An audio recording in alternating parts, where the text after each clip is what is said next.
this entire left-wing movement is predicated on erasing racism, and all they do is generate racism.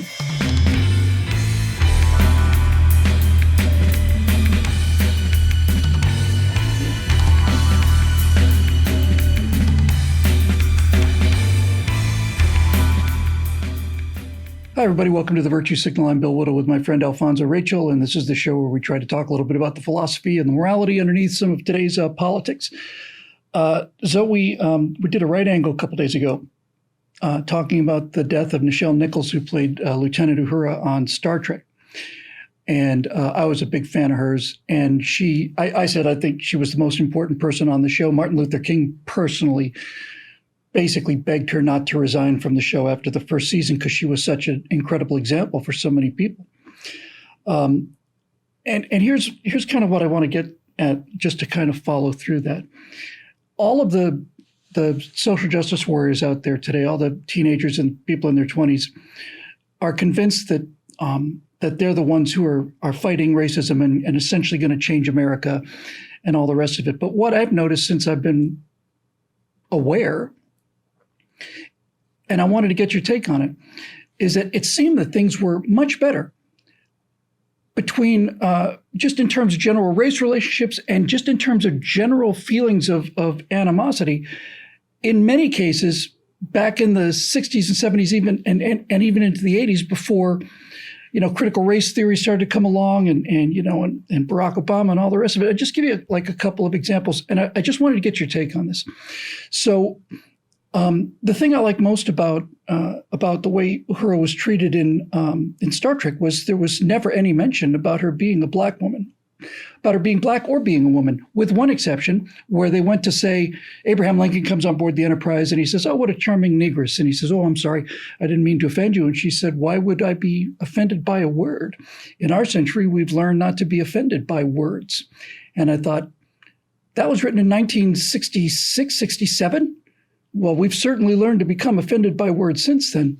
But my real question is, because I think that's pretty clear, and I just want to make sure that that there's no blind spots here. It's not like you have this magical view on it. I just wanted to get your take on it.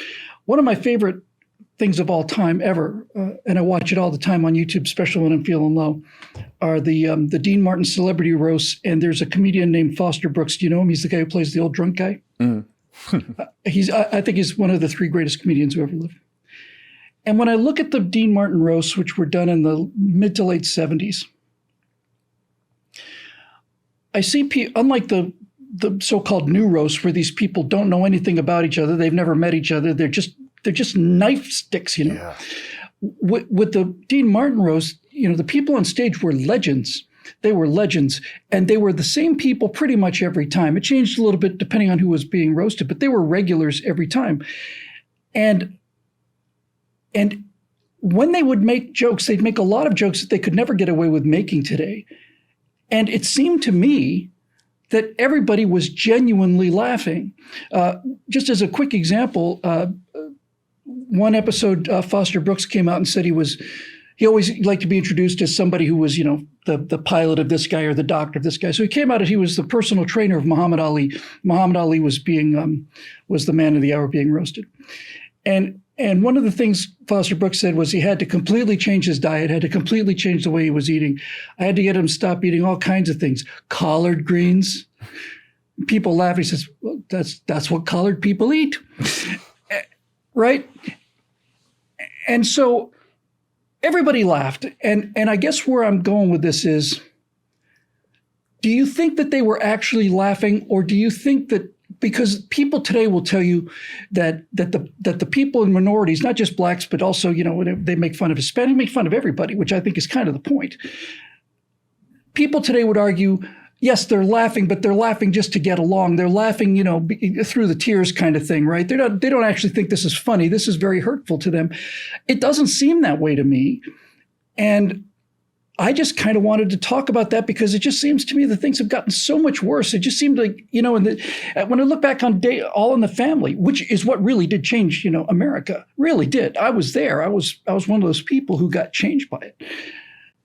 I look at the things that they would say to each other. You can never say these things today.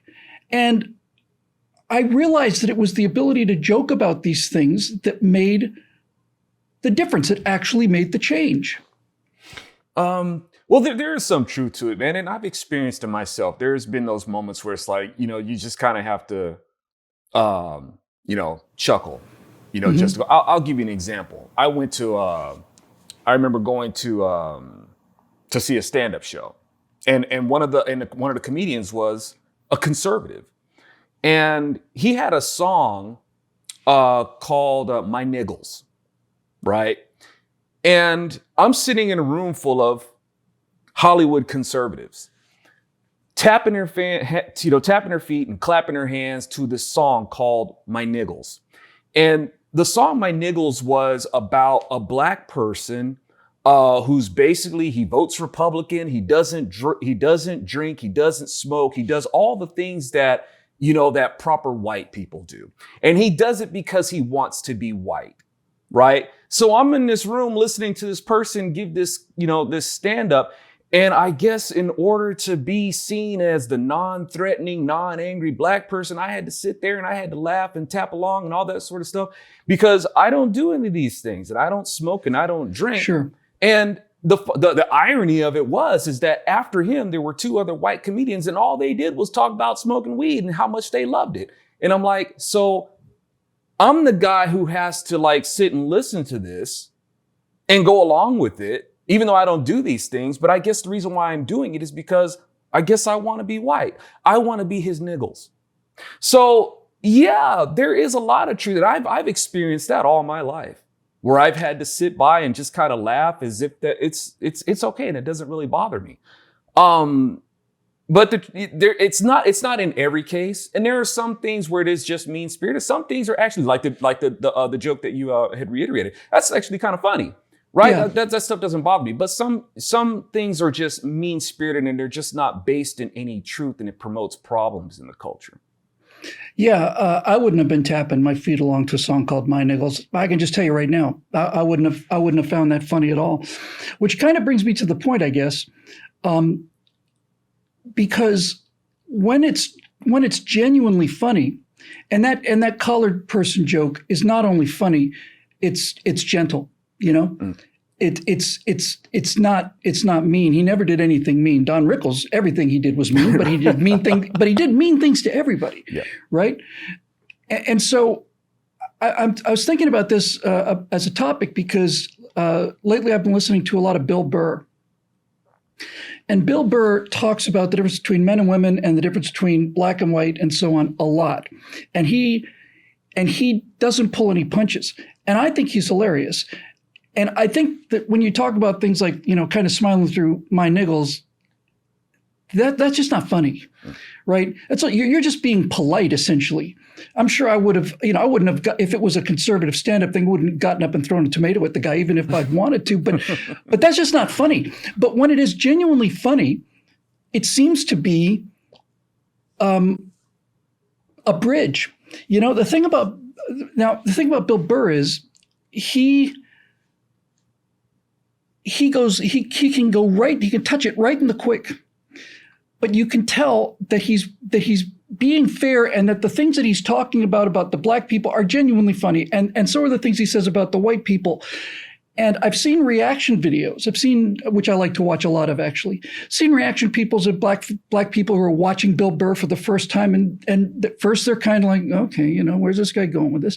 And then they start laughing at it. So I'm really trying to understand this dynamic, because I think obviously there are both elements of it. When I look at things like the celebrity roast, and I see somebody make a joke about a black person or Puerto Rican or whatever, and everybody on the dais is laughing, I really want to know, for my own internal moral balance, whether they actually thought that was funny or not. I know that on the roast, I think the very best that Foster Brooks ever was on the roast of Sammy Davis Jr. And one of his jokes was, he said the excitement you can generate in a crowd is unbelievable. There they sit, thousands of white people staring at you intently, wondering if somebody from your entourage is rummaging through their room. And Sammy Davis is slapping his knee laughing. And it looked genuine to me, but Sammy Davis Jr. is a professional actor.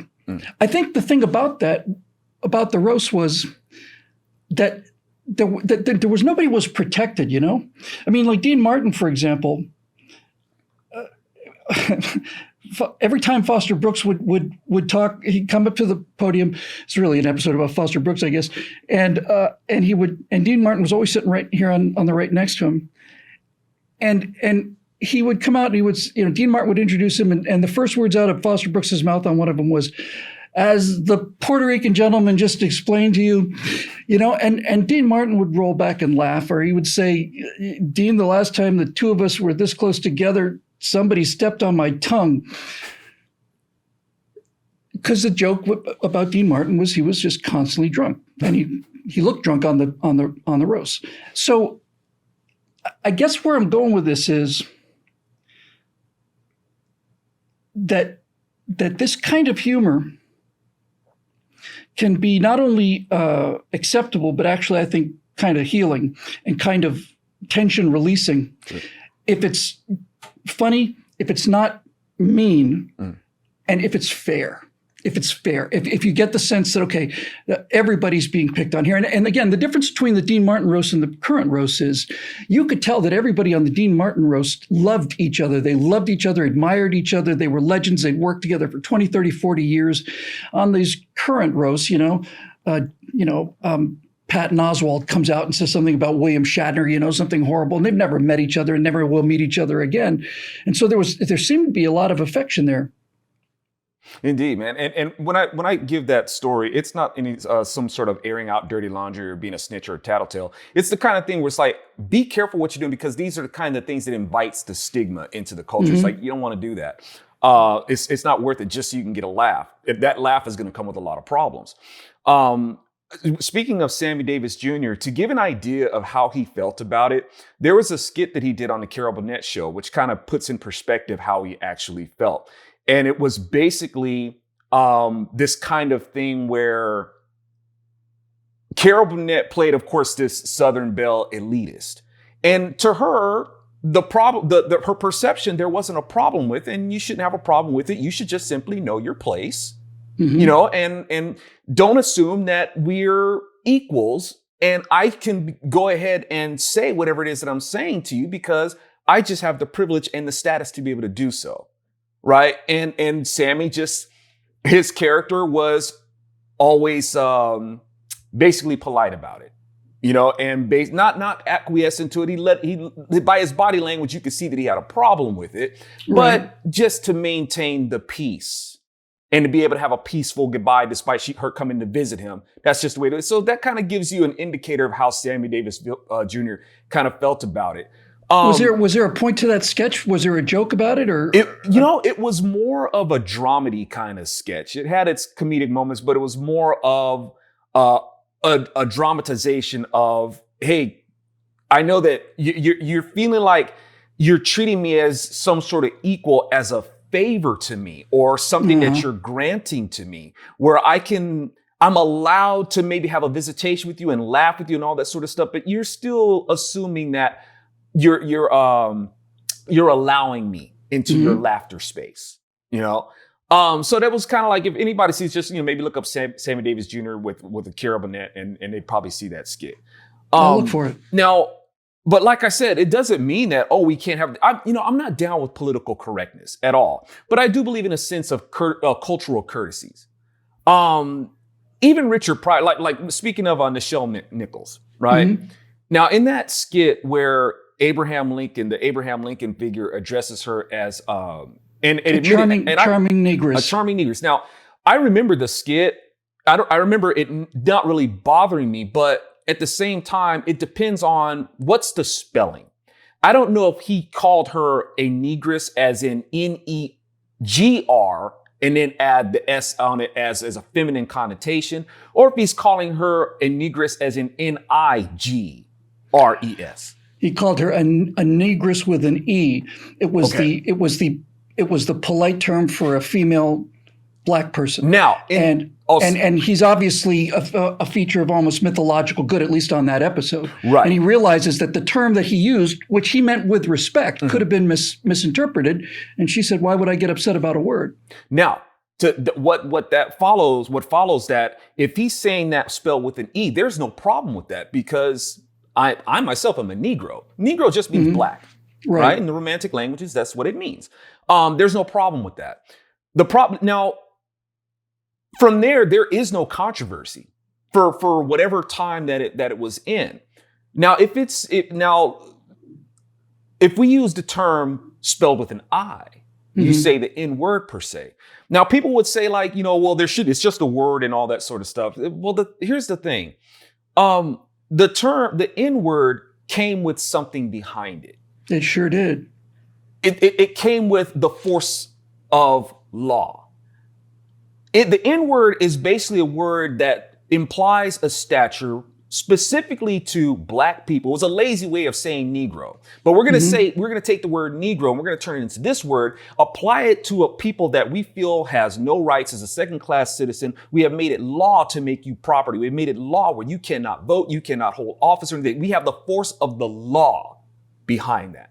So it's not such a word where it's an offensive word. It's a title bestowed of oppression. That's what it is. It was the law to be able to do this. So it's not, but now we use the word, and I see people using the word as if they make money off of it, and they do, right? And it's causing more problems in the culture than anything else. Even Richard Pryor himself, who used the word as if his respiratory system depended on it, right? Even he came out and said, man, I ain't using that word anymore. There's no redeeming value to it. And unfortunately, a lot of his audience didn't support him on that. And as we can see, even people who idolize, Richard Pryor, still say the word as if and that's typical of people who do something really honorable and you besmirch what it is. Even with Dr. Martin Luther King, God bless Nichelle Nichols, but she brings up Martin Luther King, and it's something that she holds as something she's very proud of, if you will. And it's like, Nichelle, did you actually even understand what Martin Luther King was fighting for? I mean, because Nichelle was a lifelong Democrat. Martin Luther King was fighting against Democrats. The laws that he was fighting was against, even Malcolm X. Malcolm X, if he was, when he's saying any black people who put their support behind the Democrat Party, you're a political chump and a traitor to your race. I mean, well, Nichelle, Malcolm X was talking to you, right? So this happened before the so-called party switch. Yeah, the party switch. And so, but like, just to kind of, bring that thought to a close, even with Nichelle Nichols, what she brought and what Martin Luther King saw in the role she plays, iconic. And as important as he said, and the reasons like we're reflecting on is because it wasn't, hey, we're going to force this person into this role and you're going to acknowledge her because she's black and she's going to make it so on the nose and you have to acknowledge everything about it. It's like, no, you respected her because it wasn't thrown in your face. Precisely. Exactly, man. It's like, look, I'm in here because of my competency, the content of my character, right? That's why I'm here. And it has no other and it's not because I was pushed in here by affirmative action or anything like that. I'm not on a starship because of that. It's because I got skills and I got character. Yeah, she's not the best black communications officer in Starfleet. She's the best communications officer in Starfleet. Yes. And that's how she was always treated. And when you were talking about the spelling of the word negress and stuff, it occurred to me that if instead of bringing back Abraham Lincoln on that episode, they brought back Jefferson Davis and he'd spelled it with an I when she walked past, Kirk would have said, "Get off of my ship." Yeah. Right now.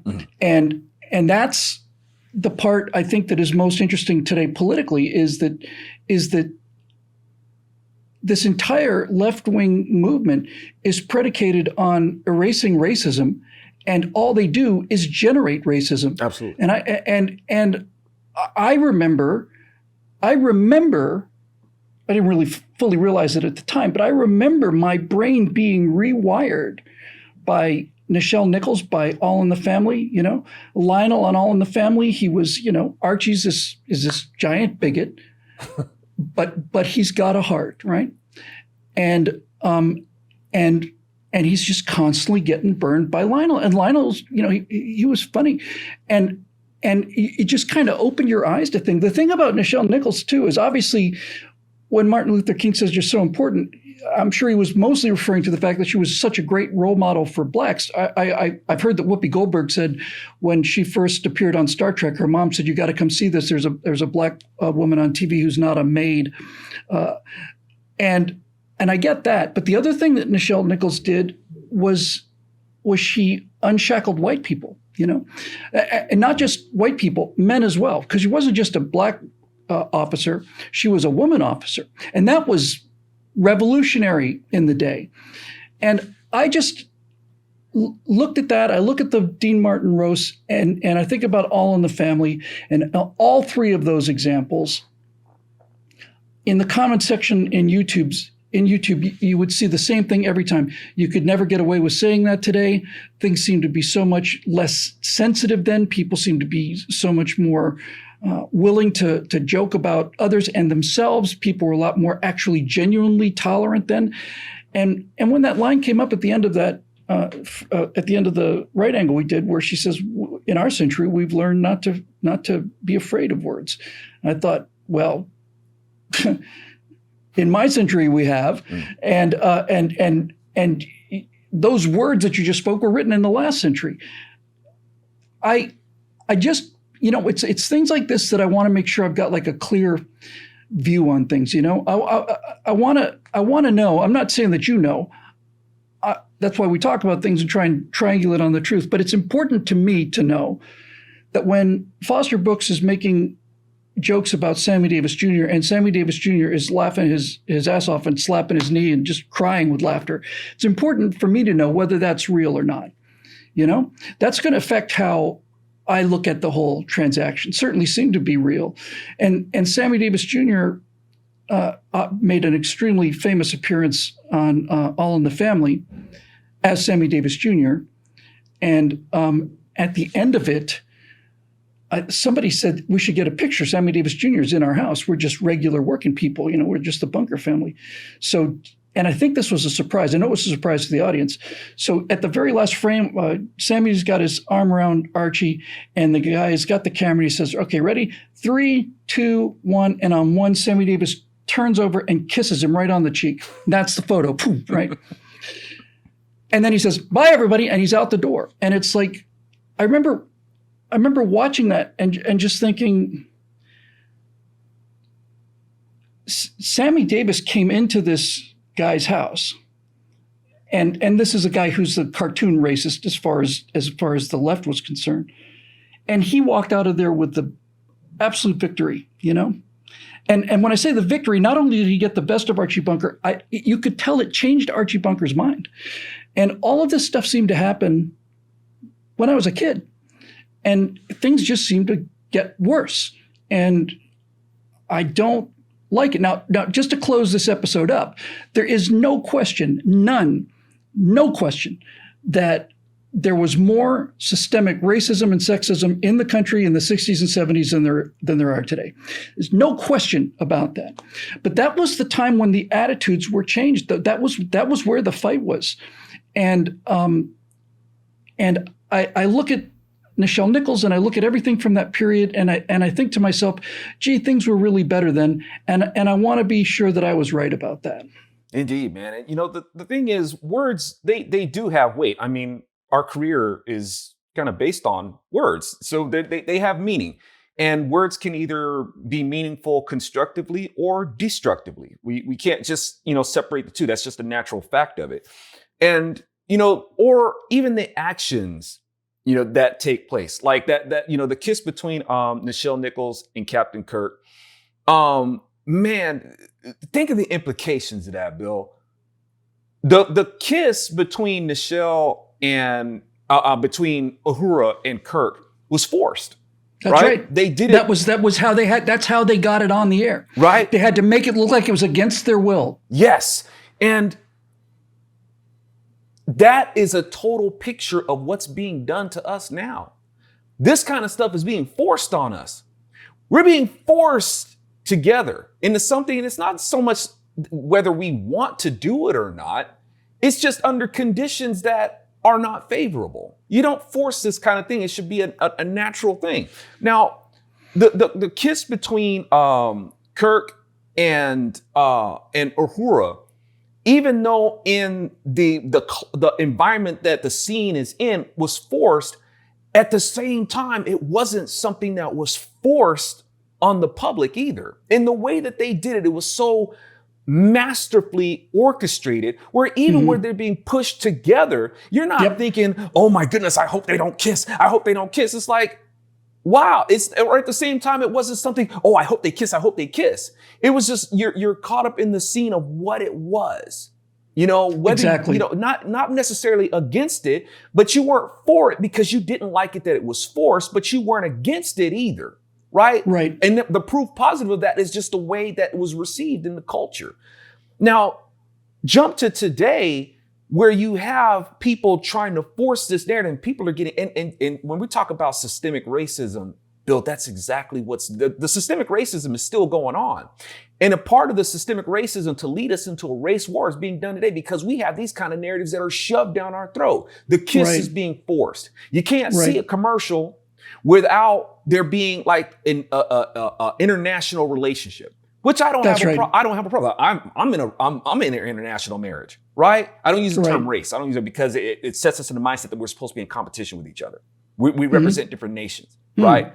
So me too, right? Exactly. You're in an international relationship, just like I am. So, but the thing is, in this being forced on us, it caused in under the guise of tolerance, it's making us intolerant of each other. People are getting sick of it. It's like, look, why are you force feeding me this? And it gaslights an attitude against it. A few years ago, I tried to do a pilot, for a show that I wanted to do called Sinisterbia. And it featured an international couple. And it wasn't this kind of thing where we're trying to push like some sort of social narrative. My thing is like, conservatives, let's get ahead of this. Okay, because I'm telling you right now, I saw this years ago. I'm telling you right now, the Democrats are going to use this narrative and they're going to use it against you. And they're going to use it to promote a cultural and political narrative that is going to drive the culture apart. Let's get ahead of this and show that this is something this is just everyday Americans. Yeah. Not something that, oh, look at, you're so woke and you're so tolerant and you're a pillar of this woke narrative and patting yourself on the back because you can handle being in an interracial relationship. Yeah. It wasn't that. So we wanted to get ahead of that. But, the shadow banning really did a number on it. So at any rate, to answer the question, Bill, is there any sort of formula or a way to get? No, everybody's going to be a little bit different. Somebody's going to receive it to one degree or another. But at the same time, it's not something that we should feel like we have to tiptoe around, because, we don't know who we're going to offend or anything like that. Mm-hmm. A lot of times that ain't even a problem with the person who's doing it. It's a problem with the person receiving it. And they're just upset about a whole bunch of other things. That ain't even about race. That's not even about their gender or anything like that. They're just emotionally damaged people and they need a reason to vent. And that's just what it comes down to. Yep. I just wrap this up by saying you talk about the subtlety of that kiss in Star Trek. They had to have them forced into it by telekinetic minds because that's the only way they could possibly have got it on there. But the point that I think is important is why were they resisting, right? Why were they resisting? Kirk wasn't resisting because she was black. Kirk was resisting because she's a fellow officer. This is inappropriate. This is not how professionals behave. That was clearly the dynamic, is that this is embarrassing to both of us, not because of the race issue, but because you're my captain and I'm your commanding officer and this is not appropriate. And just really quick, to Kirk, it don't matter. He's like white, green, black. Green, he's all, Remember Eddie Murphy? Oh my goodness. But before my, remember when Captain Kirk would go around the galaxy and So I'll just leave everybody with this. This is just a personal reflection. We talked a little while ago about Richard Pryor, I think there's no doubt about him being the funniest guy who ever lived. And Richard Pryor talked about things that really touched not only him, but touched everybody. And some of the things he said, I'm sure some people could take umbrage at, but there was one line that Richard Pryor said that I thought was extremely funny and at the same time revealed like this enormous truth to me. And I didn't particularly like the truth. And here's the line. Richard was talking about him being on one of his drunk binges or cocaine-fueled binges or whatever. He was completely drugged out of his mind. And he said he had a .357 Magnum, and he went outside and he shot his car. And then he said, and the police were coming, and I realized the police have .357 Magnums too, and they don't shoot cars. They shoot niggars. And everybody laughed, and at the same time, I remember thinking, wow, yeah, that's a side of the thing I didn't really see before. And I found that to be 10,000 times more effective than all the Black Lives Matter propaganda put together, but that's just me. That'll do it for this edition of The Virtue Signal, made possible by you, by the members at BillWhittle.com. We love doing the show. We learn a lot, and it's always great for me to have a chance to talk to my buddy Alfonso Rachel. So until next time, we'll see you right here on The Virtue Signal.